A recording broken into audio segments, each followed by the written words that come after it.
Hello my dear students, welcome to your master chem channel. कैसे हैं प्यारे बच्चों? Very good. आज मैं Amla Shankar Yadav master chem channel की तरफ से क्लास 12th के बच्चों के लिए वीडियो लेकर आया हूं हाइलो अल्केन हाइलो अरीन से। तो प्यारे बच्चों, आज चूँकि मेरा डिस्कशन चल रहा था chemical property of alkyl halide, तो केमिकल प्रॉपर्टी में हमने न्यूक्लियोफिलिक सब्स्टिट्यूशन रिएक्शन बताया, एलिमिनेशन रिएक्शन था, जो कि न्यूक्लियोफिलिक सब्स्टिट्यूशन रिएक्शन प्यारे बच्चों बहुत लंबा गया। SN1, SN2, इन्वर्जन, रेसिमाइजेशन, तरह तरह की बातें उसमें, ऑप्टिकल एक्टिविटी, कायरलिटी, तमाम सारी बातों को लेकर हम डिस्कशन किए। इसके बाद जब वो ख़त्म हो गया तो हमने एलिमिनेशन का बताया, alpha elimination, beta elimination, alpha से हाइड्रोजन निकलता है, बीटा से हाइड्रोजन निकलता है, और तरह तरह के एलिमिनेशन के कंडीशंस बताए, और एलिमिनेशन वर्सेस सब्स्टिट्यूशन कि न्यूक्लियोफाइल अगर बड़ा होगा तब तो एलिमिनेशन होगा, अगर न्यूक्लियोफाइल छोटा होगा तो सब्स्टिट्यूशन होगा। तो इस तरह का हमने कई कंडीशंस बताए एलिमिनेशन और सब्स्टिट्यूशन का, और उसी में हमने ये भी बताया कि यह सब्स्टिट्यूशन SN1 होगा कि SN2 होगा। सारी बातों का डिस्कशन कराया प्यारे बच्चों। अब लास्ट जो केमिकल प्रॉपर्टी है अल्किल हैलाइड का, वो है रिएक्शन विद मेटल। इसी के बाद अल्किल हैलाइड की केमिकल प्रॉपर्टी खत्म हो जाएगी, लेकिन अरिल हैलाइड की केमिकल प्रॉपर्टी शुरू हो जाएगी। तो अरिल हैलाइड का केमिकल प्रॉपर्टी हम अगले वीडियो में करेंगे। अभी तक चूँकि इसका नाम ही चैप्टर का है हाइलो अल्केन हाइलो अरीन, तो हाइलो अल्केन की बात तो इस वीडियो के बाद जो है ख़त्म हो जाएगा, लेकिन अब हाइलो अरीन की बात रह जाएगी, केमिकल प्रॉपर्टी एंड, क्योंकि हाइलो अरीन में न्यूक्लियोफिलिक सब्स्टिट्यूशन रिएक्शन नहीं होता प्यारे बच्चों, वहाँ पे इलेक्ट्रोफिलिक सब्स्टिट्यूशन रिएक्शन होता है। हाइलो अल्केन में तो न्यूक्लियोफिलिक सब्स्टिट्यूशन रिएक्शन हो जाएगा, क्योंकि जिस कार्बन से हाइड्रोजन जुड़ा है that carbon is sp3 hybridized. लेकिन हाइलो अरीन में प्यारे बच्चों जिस कार्बन से हाइड्रोजन जुड़ा होगा that carbon will be sp2 hybridized, जिसका डिस्कशन हम आने वाले वीडियो में करेंगे। लेकिन आज के वीडियो में मेरा ये डिस्कशन होगा reaction of alkyl halide means reaction of high-low alkane with metals, और इसी में आपको देखने को मिलेगा वर्टज रिएक्शन।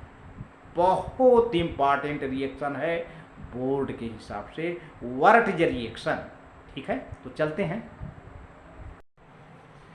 हाँ, तो प्यारे बच्चों, reaction of alkyl halides with metals, तो पहले देखिए कुछ पॉइंट्स हैं हम बताएंगे, और इसी में ग्रिग्नार्ड रिएजेंट की बात है। ग्रिग्नार्ड रिएजेंट एक तरह से खुद ऑर्गेनोमेटालिक कंपाउंड है।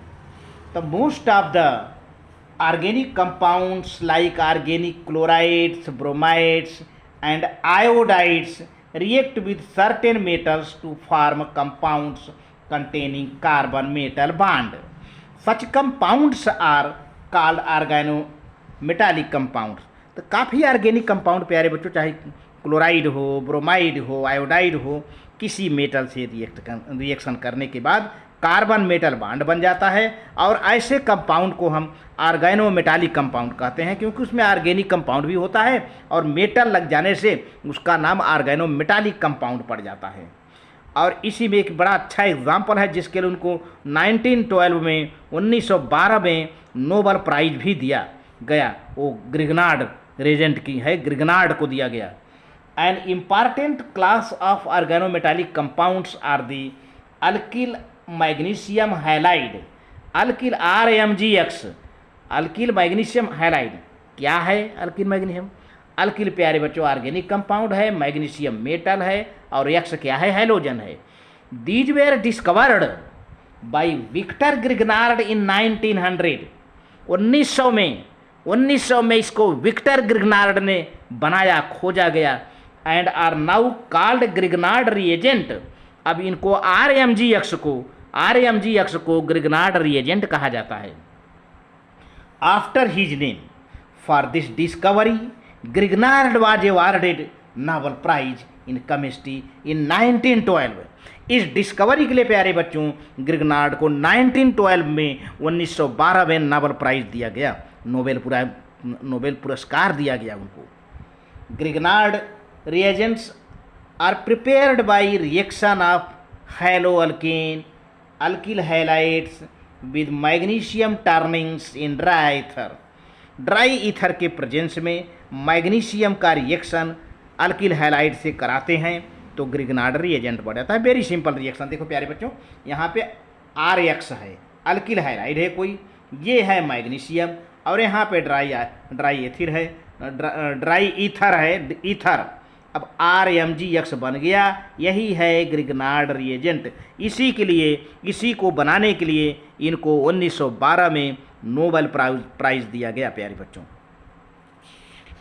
आगे देखते हैं।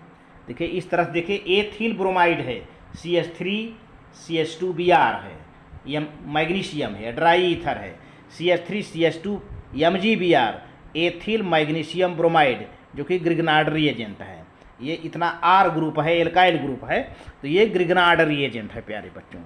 तो कार्बन हाइड्रोजन बाड इज कोवैलेंट बाड। कार्बन हाइड्रोजन से जो बाड जुड़ा है प्यारे बच्चों, वो कैसा बाड है? कोवैलेंट बाड है। लेकिन मैग्नीशियम यानी मेटल और हाइड्रोजन बाड क्या है? मेटल और हाइड्रोजन बाड क्या है? आयनिक बाड है। मेटल हाइड्रोजन बाड आयनिक बाड है। मेटल कार्बन बाड भी आयनिक बाड है। तो due to high polarity Grignard reagent are source of carbanions. काफ़ी इसमें पोलरिटी आ जाती है प्यारे बच्चों। कार्बन पर माइनस चार्ज आप देख रहे हो ना, मैग्नीशियम पर प्लस चार्ज, और ये हाइड्रोजन पर माइनस चार्ज, और ये कार्बन पर माइनस चार्ज, तो कार्बेनाइन बन जाता है। जब कार्बन पर माइनस चार्ज आता है प्यारे बच्चों, ये R है ना, तो एल्काइल है तो इसमें कार्बन तो होगा ही, तो कार्बन पर माइनस चार्ज आया है, तो इस तरह से ग्रिग्नार्ड रिएजेंट एक कार्बेनायन बनाता है। कार्बेनायन, जी हाँ carbanion, and hence are very reactive. They react with source of protons or acidic hydrogen to give hydrocarbons. इस तरह से प्यारे बच्चों, जब कार्बन पर माइनस चार्ज है तो ये ऐसे स्पेसीज से रिएक्शन करेगा जहाँ पे प्रोटॉन हो, जहाँ पे एसिडिक हाइड्रोजन हो, और लेकर के उससे हाइड्रोजन अल्केन बना देगा, हाइड्रोकार्बन, सेचुरेटेड हाइड्रोकार्बन बना देता है। और ज़्यादातर इसको ये किससे रिएक्शन कर जाता है? वाटर से, अल्कोहल से, हाइड्रोजन सल्फाइड से, थायो अल्कोहल से, अमोनिया से, प्राइमरी एंड सेकेंडरी एमाइन से, एंड टर्मिनल एल्काइन से, और sufficiently acidic to change them into hydrocarbons. तो इस तरह से प्यारे बच्चों, ये देखिए RMgX है ना, ये हाइड्रोकार्बन बना लिया, ये ग्रिग्नार्ड रिएजेंट है, ये वाटर है, वाटर से मिलकर अब क्या बन गया? ग्रिग्नार्ड रिएजेंट हाइड्रोकार्बन में कन्वर्ट हो गया। तो इसी तरह से एक क्वेश्चन आता है कि ग्रिग्नार्ड रिएजेंट को पानी से दूर रखना चाहिए, मॉइस्चर से दूर रखना चाहिए। कई बार बोर्ड में आया है कि why Grignard reagent should be kept away from moisture because it react with water and change into hydrocarbon। तो ग्रिग्नार्ड रिएजेंट को पानी से या मॉइस्चर से क्यों दूर रखा जाता है? क्योंकि अगर मॉइस्चर से दूर नहीं करेंगे, पानी से दूर नहीं रखेंगे, तो ये देखिए वाटर है ना, रिएक्शन करके क्या बना लेगा? हाइड्रोकार्बन। तो ग्रिग्नार्ड रिएजेंट अब वो नहीं रह जाएगा ना। तो इसीलिए क्वेश्चन है कि it is thus necessary to protect Grignard reagent from moisture, otherwise these will react with water to form hydrocarbons। In other words, the Grignard reagent provide us a good method for converting alkyl halide to hydrocarbon। तो इसी तरह से प्यारे बच्चों, Grignard reagent को water से reaction करते ही hydrocarbon बन जाता है ना। तो ग्रिग्नार्ड रिएजेंट को वाटर मॉइस्चर से बहुत दूर रखना चाहिए, नहीं तो पानी से रिएक्शन करके ये हाइड्रोकार्बन बना लेगा। तो ये बहुत इंपॉर्टेंट क्वेश्चन उभर के आया है आपके सामने, इसको आप ध्यान में रखिए। आगे चलते हैं। Grignard reagent also react with O2 and CO2, therefore they should be prepared and used in the absence of air, preferably under inert atmosphere. तो देखा जाए तो ग्रिग्नार्ड रिएजेंट वाटर के अलावा ऑक्सीजन से, कार्बन डाइऑक्साइड से भी रिएक्शन कर जाते हैं, इसलिए इनको बनाते समय ऐसे ऑक्सीजन के एब्सेंस में, कार्बन डाइऑक्साइड के एब्सेंस में, बिल्कुल इनर्ट एटमॉस्फेयर के एब्सेंस में इनको बनाया जाना चाहिए। ये भी एक बात है। तो दो बातें आई, वाटर न रहे, ऑक्सीजन न रहे, कार्बन डाइऑक्साइड न रहे, क्योंकि इनसे रिएक्शन कर जाते हैं। Grignard reagent are very useful for preparation of different classes of organic compounds such as alcohol, aldehydes, ketones, carboxylic acid etcetera. कई कंपाउंड प्यारे बच्चों, कई ऑर्गेनिक कंपाउंड ग्रिग्नार्ड रिएजेंट के हेल्प से बनाए जाते हैं। जैसा कि हर चैप्टर में हम आपको पढ़ाएंगे कि किसी का भी प्रिपरेशन होगा तो ग्रिग्नार्ड रिएजेंट बन जा से आपको मिलेगा। कायदे से कहिए तो अल्किल हैलाइड भी ग्रिग्नार्ड रिएजेंट से ही बनता है। अरे भाई, पानी से ग्रिग्नार्ड रिएजेंट का रिएक्शन करवा दीजिए, हाइड्रोकार्बन बन जाएगा।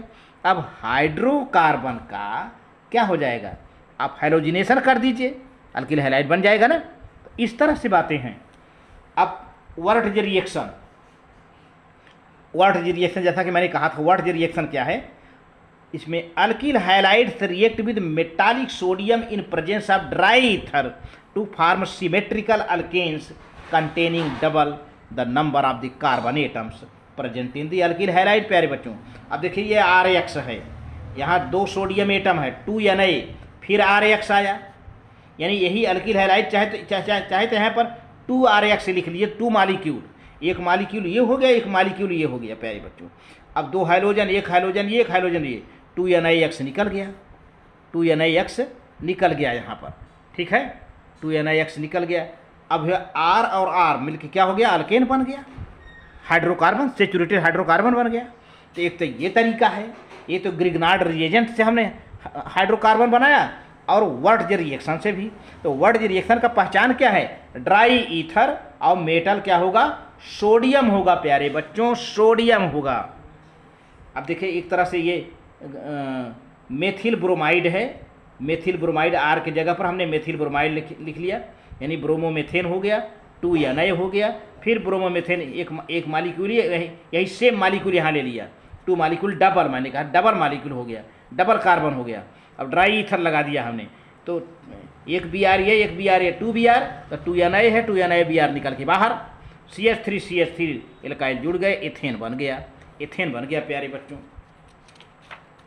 तो इस तरह से वर्ट रिएक्शन होता है। लेकिन वर्ट रिएक्शन कहाँ फेल हो जाता है प्यारे बच्चों, ये तो अभी तक प्राइमरी अल्किल हैलाइड की हमारी डिस्कशन हो रही थी, लेकिन कहाँ फेल हो जाता है, वहाँ पे डिहाइड्रोहैलोजिनेशन होने लगता है। कहाँ पे प्यारे बच्चों, Wurtz reaction generally fails with tertiary alkyl halide. ध्यान दीजिए, टर्शियरी अल्किल हैलाइड में वर्ट रिएक्शन नहीं पाया जाता है। कई बार क्वेश्चन आया है, कई बार कि व्हाई, ऐसा क्यों, since under basic conditions of the reaction they prefer to undergo dehydrohalogenation. प्यारे बच्चों, डिहाइड्रोहैलोजिनेशन हो जाता है, टू फॉर्म अल्कीन बन जाता है। टर्शियरी अल्किल हैलाइड से डिहाइड्रोहैलोजिनेशन हो जाएगा और वह अल्कीन बना लेगा, है ना। ये बहुत इंपॉर्टेंट बात है आपके लिए कि Wurtz reaction tertiary alkyl halide के लिए क्यों नहीं होता, क्योंकि basic condition, under basic condition the reaction undergo dehydrohalogenation, यानी हाइड्रोजन भी निकलेगा और हैलोजन भी निकलेगा, जिस तरह से अल्कीन बन जाता है। अच्छा, अब देखा जाए कि अगर अल्किल हैलाइड डिफरेंट हो जाए, जैसे R-X, R-XX, ये दोनों अल्काइल अब तक सेम मेथिल ब्रोमाइड न होकर के एक डिफरेंट हो जाए, तो डिफरेंट टाइप के अल्केन बन जाते हैं, एक डिफरेंट टाइप के अल्केन का मिक्सचर बन जाता है। तो when a mixture of 2 different alkyl halides is used, all 3 possible alkanes are formed. देखिए RX, 2 Na, R-XX है ना, ड्राई ईथर। अब क्या इसमें क्या क्या बनेगा, एक तो R टाइप का बन जाएगा, R डैश टाइप का बन जाएगा, फिर R डबल डैश का अल्केन बन जाएगा, फिर R single dash, R double dash का अल्केन बन जाएगा, लास्ट में 2 NaX। इस तरह का बनता है। This is why this is not a good method for preparation of unsymmetrical alkane. तो अनसिमेट्रिकल अल्केन इससे ठीक से नहीं बन पाता, अच्छा मेथड नहीं है। तो इस तरह से देखा जाए तो वर्ड रिएक्शन से सिमेट्रिकल अल्केन ही बन पाते हैं, लेकिन टर्शियरी अल्किल हैलाइड से अल्केन नहीं बनेगा। टर्शियरी अल्किल हैलाइड से अगर रिएक्शन होगा तो डिहाइड्रोहैलोजिनेशन हो जाएगा और अल्कीन बन जाएगा प्यारे बच्चों। तो reaction with other active metals, कुछ और मेटल्स हैं besides magnesium sodium. Magnesium sodium के अलावा alkyl halides also react with other active metals such as lithium, zinc, mercury, lead etcetera in the presence of dry ether to form corresponding organometallic compound. प्यारे बच्चों, जैसे देखते हैं हम यहाँ पर CH3CH2Br एथिल ब्रोमाइड है, ये लिथियम है ना, ये लिथियम है तो क्या हो जाएगा 2Li, लिथियम का 2 एटम है तो CH3CH2Li एथिल लिथियम बन गया और LiBr बन गया, ये आर्गेनोमेटालिक कंपाउंड है। और एक सोडियम लेड एलाय, सोडियम और लेड को और सोडियम को मिक्स करके एलाय बना लेते हैं, तो लेड और सोडियम का एलाय ले लेते हैं। देखिए Pb और Na, तो CH3CH2Br है, एथिल ब्रोमाइड है, तो क्या बन जाएगा प्यारे बच्चों tetra ethyl lead, TEL TEL, tetra ethyl lead 4NaBr 3Pb। तो टेट्रा एथिल लेड का बहुत बड़ा यूज है प्यारे बच्चों, एंटी नॉकिंग के रूप में यूज किया जाता है जो ऑटोमोबाइल्स हैं। Tetra ethyl lead is used as an anti knocking agent in gasoline used for running automobiles. Acetylene tetrachloride that is vitriol is used as oils, fats, paints, varnishes, rubber etcetera. Similarly trichloroethylene. इस तरह से प्यारे बच्चों देखा जाए कि tetra ethyl lead का जो है सोडियम और लेड के एलाय से रिएक्शन कराया जाए तो ये टेट्रा एथिल लेड बनता है, जिसका बड़ा भारी यूज है एंटी नॉकिंग मटेरियल के रूप में या ऑटोमोबाइल में, ताकि आवाज़ ना हो रनिंग कार में। तो इस तरह से प्यारे बच्चों वीडियो अच्छा लगे तो लाइक करके सब्सक्राइब करना, शेयर करना। Thank you very much.